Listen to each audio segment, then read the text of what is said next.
WCCO Chief Political Reporter Pat Kessler joins us now. Pat, Norah O'Donnell this morning, when Esme was on CBS this morning, asked Esme how she judged Senator Franken's apology. You've had a chance to watch the whole interview. What are your thoughts? Well, I think that he does have a long way to go. Senator Franken has credibility, took a big hit on this.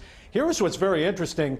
He is apologizing, but he is not admitting any bad behavior. He says he doesn't remember.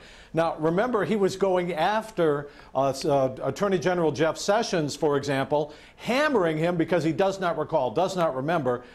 Senator Franken says he does not remember any of this, and yet he is apologizing because he says these women feel disrespected. So it's a fine line that he is walking, beginning with these interviews this weekend, which had to be very difficult and shaming for him to do. Franken says he's going to work hard to gain back the trust of Minnesota voters.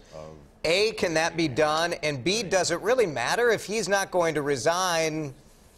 He can stay in his office. Well, yeah, you know what? It does matter. He's got to have the credibility of the people of Minnesota in order to have any credibility in the Senate. And it's going to be a very tough job. I think he knows that.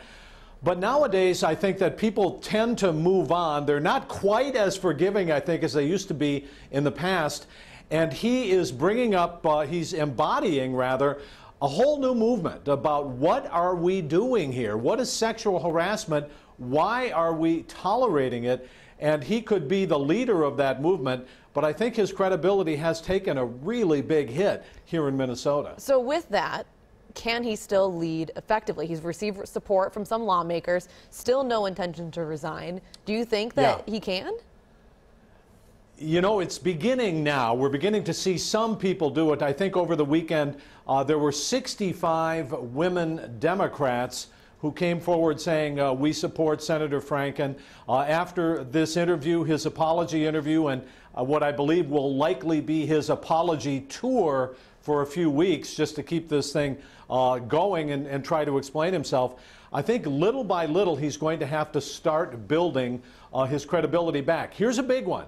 The Democrats have their annual dinner coming up in a week or so with Senator Joe Biden. And Franken's going to have to address a group of Minnesota Democrats, and how that works and how he's received is going to be a big tell as how he's going to survive this. All right, Pat, thank you. We'll look for your reports today at 5 and at 6.